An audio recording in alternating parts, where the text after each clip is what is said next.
পাহাড়ের একদম চূড়ায় এই নির্জন বাংলোটা, চারপাশ ঘন জঙ্গলে ঘেরা। লেখক আদি এখানে এসেছে তার নতুন উপন্যাসের শেষ অংশটুকু লিখতে। রাত ৮টা বাজে। বারান্দায় বসে আদি ল্যাপটপে টাইপ করছে। বাতাসের শোঁশো শব্দ আর ঝিঁঝি পোকার ডাক ছাড়া আর কোনো শব্দ নেই। হঠাৎ আদি থেমে গেল। তার মনে হলো তার একদম কানের কাছে কেউ খুব জোরে শ্বাস ছাড়ল। আদি চমকে পেছনে তাকাল, কিন্তু সেখানে কেবল অন্ধকার বারান্দা আর শূন্য চেয়ার। সে ভাবল হয়তো মনের ভুল, কিন্তু ঠিক সেই মুহূর্তে পাশের বন্ধ ঘর থেকে একটা কাঁচের গ্লাস আছাড় খেয়ে পড়ার শব্দ হলো। আদি উঠে দাঁড়িয়ে চেঁচিয়ে বলল, কে ওখানে? কেয়ারটেকার তো অনেক আগে চলে গেছে। কেউ আছেন? কোনো উত্তর নেই। আদি ধীর পায়ে ঘরটার দিকে এগিয়ে গেল।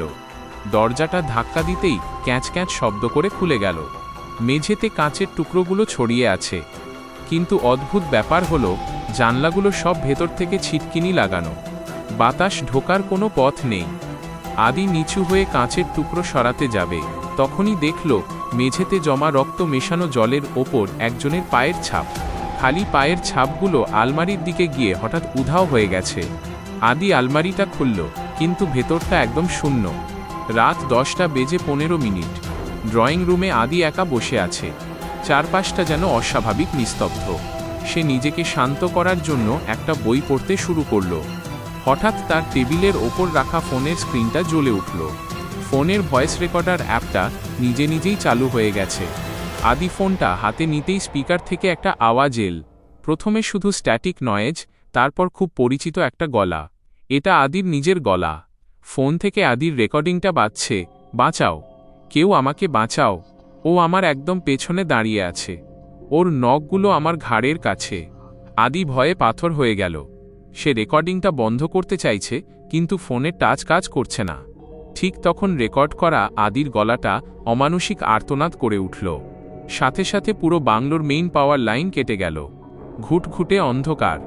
আদি ফোনের টর্চটা জ্বালানোর চেষ্টা করল, কিন্তু দেখল ফোনের ব্যাটারি 100% থেকে মুহূর্তেই 0% হয়ে ফোনটা বন্ধ হয়ে গেল। অন্ধকারের মধ্যে আদি করিডোর দিয়ে নিজের ঘরের দিকে এগোচ্ছে। প্রতিটা পদক্ষেপ নেওয়ার সময় সে অনুভব করছে তার পায়ের শব্দের সাথে সাথে আরও একজোড়া পায়ের শব্দ শোনা যাচ্ছে। সে থামলে শব্দটাও থামছে। আদি হঠাৎ করে থমকে দাঁড়িয়ে দেয়ালে টর্চ মারল। টর্চের আলোয় সে দেখল একটা বিশাল ছায়া। মানুষের মতো শরীর, কিন্তু হাতগুলো মেঝের সাথে ঠেকছে আর আঙুলগুলো ধারালো কাঁচের মতো। ছায়াটা ধীরে ধীরে দেয়াল বেয়ে আদির দিকে এগিয়ে আসছে।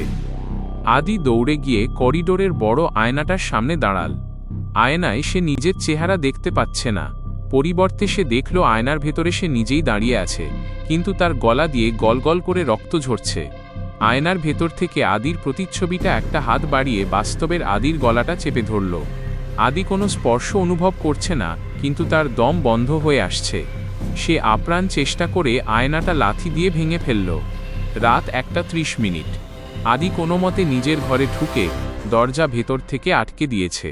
সে বিছানায় চাদর মুড়ি দিয়ে কাঁপছে। হঠাৎ খাটের নিচ থেকে একটা অদ্ভুত শব্দ এল, খচ খচ খচ। মনে হচ্ছে কেউ ধারালো নখ দিয়ে কাঠের তলায় নিজের নাম লিখছে। আদি নিঃশ্বাস বন্ধ করে খাটের নিচে উঁকি দিল। সেখানে কেউ নেই, কিন্তু মেঝের ওপর খোদাই করে লেখা রয়েছে তার আজকের মৃত্যুর তারিখ। আদি ওপরের দিকে তাকাতেই দেখল সিলিং থেকে ফোঁটা ফোঁটা কালো থকথকে তরল তার কপালে পড়ছে। সে হাত দিয়ে মুছল, ওটা পচা মাংসের গন্ধওয়ালা রক্ত। ঠিক তখন খাটের কোণা থেকে একটা সাদা ফ্যাকাশে হাত বেরিয়ে এল এবং আদির পা ধরল। হাতটা বরফের মতো ঠান্ডা। অন্ধকার থেকে একটা ভাঙা গলায় ফিসফিসানি এল, আদি, অনেক দেরি হয়ে গেছে। আগের লেখকটাও ঠিক তোমার পাশের গর্তেই আছে। আদি যখন দেখল বাইরের আদি নিজের গলায় কোদাল ছোঁয়ানোর ইশারা করছে, তখন তার হৃৎস্পন্দন বন্ধ হওয়ার উপক্রম হল। সে জানলা থেকে ছিটকে সরে এল। ঘরের কোনায় রাখা আলমারিটা নিজে থেকেই খুলতে আর বন্ধ হতে শুরু করল। ধড়াম ধড়াম শব্দে পুরো বাংলো কাঁপছে। আদি দেখল আলমারির ভেতর থেকে শত শত কালো রঙের পোকা বেরিয়ে আসছে। পোকাগুলো মেঝেতে ছড়িয়ে পড়ছে আর এক অদ্ভুত কিচিরমিচির শব্দ করছে, যেন তারা আদিকে উপহাস করছে। সে ড্রয়িং রুমের দিকে দৌড়ে গেল। সেখানে গিয়ে দেখল মেঝের কার্পেটটা ভিজে আছে। হাত দিয়ে স্পর্শ করতেই দেখল ওটা জল নয়, টাটকা লাল রক্ত। হঠাৎ ঘরের দেয়ালে টাঙানো ঘড়িটার কাঁটা উল্টো দিকে ঘুরতে শুরু করল। টিকটিক শব্দটা ক্রমশ জোরালো হয়ে হাতুড়ির পিটুনির মতো শোনাচ্ছে। ঘড়ির ভেতর থেকে একটা অমানুষিক হাসির শব্দ ভেসে এল। আদি দুই কানে হাত দিয়ে চিৎকার করে উঠল, থামো! কে তোমরা? কি চাও আমার কাছে? হঠাৎ বাংলোর সব জানলা একসাথে খুলে গেল। বাইরের ঠান্ডা বাতাস আর শুকনো পাতা ঘরে ঢুকে কালবৈশাখী ঝড়ের মতো পাক খেতে লাগল। আদি দেখল বাতাসের সেই ঘূর্ণির মধ্যে অস্পষ্ট অনেকগুলো মানুষের মুখ। তাদের কারও চোখ নেই, কারও মুখ সেলাই করা। তারা সবাই ফিসফিস করে বলছে, আদি, তুমি একা নও, আমরা সবাই তোমার লেখার ভেতর বন্দী, আমাদের মুক্তি দাও। আদি তার ল্যাপটপের দিকে তাকাল। ল্যাপটপটি বন্ধ ছিল, কিন্তু হঠাৎ সেটার স্ক্রিন জ্বলে উঠল। কোনো ইন্টারনেট ছাড়াই সেখানে একটা জুম কল চালু হয়ে গেল। ওপাশে কেউ নেই, শুধু একটা অন্ধকার ঘর দেখা যাচ্ছে। হঠাৎ সেই অন্ধকার ঘরের ভেতর থেকে একটা হাত স্ক্রিন ভেদ করে বেরিয়ে এল এবং আদির কলার চেপে ধরল। আদি নিজেকে ছাড়ানোর চেষ্টা করছে, কিন্তু সেই হাতের শক্তি মানুষের কল্পনার বাইরে। হাতের নখগুলো আদির গলায় দেবে যেতে শুরু করল। আদি টেবিলের ওপর থাকা কাঁচের পেপারওয়েট দিয়ে সেই হাতে আঘাত করল। হাতটা ধোঁয়ার মতো মিলিয়ে গেল। সে হাঁপাতে হাঁপাতে রান্নাঘরের দিকে গেল একটু জলের আশায়। সিঙ্কের কলটা খুলতেই সেখান থেকে জলের বদলে বের হতে লাগল ঘন সান্দ্র আলকাতরার মতো কালো তরল। সেই তরল থেকে তীব্র পচা লাশের গন্ধ আসছে। আদি বমি করে ফেলল। হঠাৎ সে দেখল রান্নাঘরের মেঝেতে তার নিজের ছায়াটা তার সাথে নেই। ছায়াটা দেয়াল বেয়ে আলাদা হয়ে উপরে উঠে যাচ্ছে এবং ছাদ থেকে ঝুলে পড়ার ভঙ্গি করছে। সে পাগলের মতো সিঁড়ি দিয়ে উপরে ওঠার চেষ্টা করল, কিন্তু সিঁড়িগুলো যেন শেষ হচ্ছে না। সে যত উপরে উঠছে সিঁড়িগুলো তত লম্বা হচ্ছে। মনে হচ্ছে সে এক অন্তহীন চক্রে আটকে গেছে। হঠাৎ সিঁড়ির প্রতিটি ধাপ থেকে একটা করে হাত বেরিয়ে এল এবং আদির পা টেনে ধরার চেষ্টা করল। সে কোনো মতে নিজেকে ছাড়িয়ে দোতলার বারান্দায় গিয়ে পৌঁছাল। সেখানে দেখল এক বৃদ্ধা বসে আছেন, যার পিঠ আদির দিকে ফেরানো। আদি কাঁপা গলায় বলল, মা, আপনি কে? বৃদ্ধা ধীরে ধীরে মাথাটা 180 ডিগ্রি ঘুরিয়ে আদির দিকে তাকালেন। তার মুখে কোনো চামড়া নেই, শুধু দাঁতগুলো বের হয়ে আছে। তিনি অদ্ভুত খসখসে গলায় বললেন, আদি, তোমার গল্পের শেষ পাতায় রক্ত দিয়ে স্বাক্ষর করতে ভুলে গেছো যে। বৃদ্ধা হঠাৎ অদৃশ্য হয়ে গেলেন এবং তার জায়গায় পড়ে রইল একটা পুরনো খাতা। আদি খাতাটা খুলল। সেখানে তার জন্মের দিন থেকে আজ পর্যন্ত ঘটে যাওয়া প্রতিটি ঘটনার বিবরণ লেখা আছে, এমনকি সে এই মুহূর্তে যা ভাবছে তাও। খাতার শেষ পাতায় লেখা, আদি তার নিজের ছায়ার হাতে খুন হবে রাত 2:45। আদি ঘড়ির দিকে তাকাল। 2:44। সে দেখল তার ছায়াটা দেয়াল থেকে বেরিয়ে এসে তার সামনে মূর্ত হয়ে দাঁড়িয়েছে। ছায়াটার হাতে একটা দীর্ঘ ছুরি। আদি নিজেকে বাঁচানোর জন্য ঘরের কোনায় পড়ে থাকা একটা লোহার রড তুলে নিল, কিন্তু রডটা তার হাত গলে ধোঁয়ার মতো বেরিয়ে গেল। কারণ এখানে কোনো কিছুই বাস্তব নয়, সবটাই এই অভিশপ্ত বাংলোর মায়া। ছায়াটা আদির দিকে এগিয়ে এল। আদি অনুভব করল তার বুকের ভেতর এক তীব্র যন্ত্রণা। সে দেখল তার নিজের হাত দুটোই নিজের অজান্তে নিজের গলা চেপে ধরছে।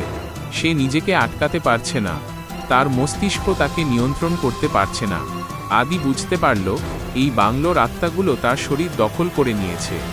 সে জানলার কাঁচ ভেঙে বাইরে ঝাঁপ দেওয়ার চেষ্টা করল, কিন্তু কাঁচগুলো ইস্পাতের মতো শক্ত হয়ে গেল। বাতাসে তখন হাজারো মানুষের কান্নার রোল। আদি মেঝের ওপর পড়ে গিয়ে ছটফট করতে লাগল। তার চোখের সামনে ভেসে উঠল সেই সব লেখকদের মুখ যারা আগে এখানে এসেছিল। সবার পরিণতি একই। শেষ মুহূর্তে সে দেখল বাগানের সেই দ্বিতীয় আদি গর্ত খোঁড়া শেষ করে সরাসরি তার দিকে তাকিয়ে স্যালুট দিচ্ছে। আদির চোখের সামনে পৃথিবীটা ধীরে ধীরে ধূসর থেকে কালো হয়ে গেল। নিস্তব্ধতা গ্রাস করল পুরো বাংলোটাকে।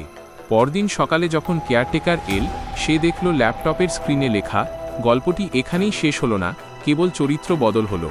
কেয়ারটেকার যখন আদির দিকে তাকাল, তখন আদির ঠোঁটের কোনায় লেগে থাকা সেই পৈশাচিক হাসি দেখে তার রক্ত হিম হয়ে গেল। কেয়ারটেকার দেখল আদির চেহারায় কোনো পরিবর্তন নেই, কিন্তু তার চোখ দুটো সম্পূর্ণ সাদা। সেখানে কোনো মণি নেই। আদি খুব ধীর আর যান্ত্রিক গলায় বলল, না, ভয় লাগেনি। আদি তো কাল রাতেই শেষ হয়ে গেছে। এখন আমি লিখছি, আর তুমি হবে আমার গল্পের পরবর্তী চরিত্র। কেয়ারটেকার পেছনে তাকাতেই দেখল দরজার জায়গায় এখন শুধু দেয়াল, আর বাংলোর দেয়াল ঝোলানো পুরনো ফটোগ্রাফগুলোর মধ্যে একটা নতুন ছবি যুক্ত হয়েছে, যেখানে আদি তার নিজের কবরের পাশে হাসি মুখে দাঁড়িয়ে আছে। আপনাদের কি মুভিটি পছন্দ হয়েছে? যদি মুভি পছন্দ হয় তাহলে আমাকে কমেন্ট করে জানান এবং আমি ইমরান পাশে আছি। দেখা হচ্ছে পরের কোনো ভিডিওতে। আল্লাহ হাফেজ।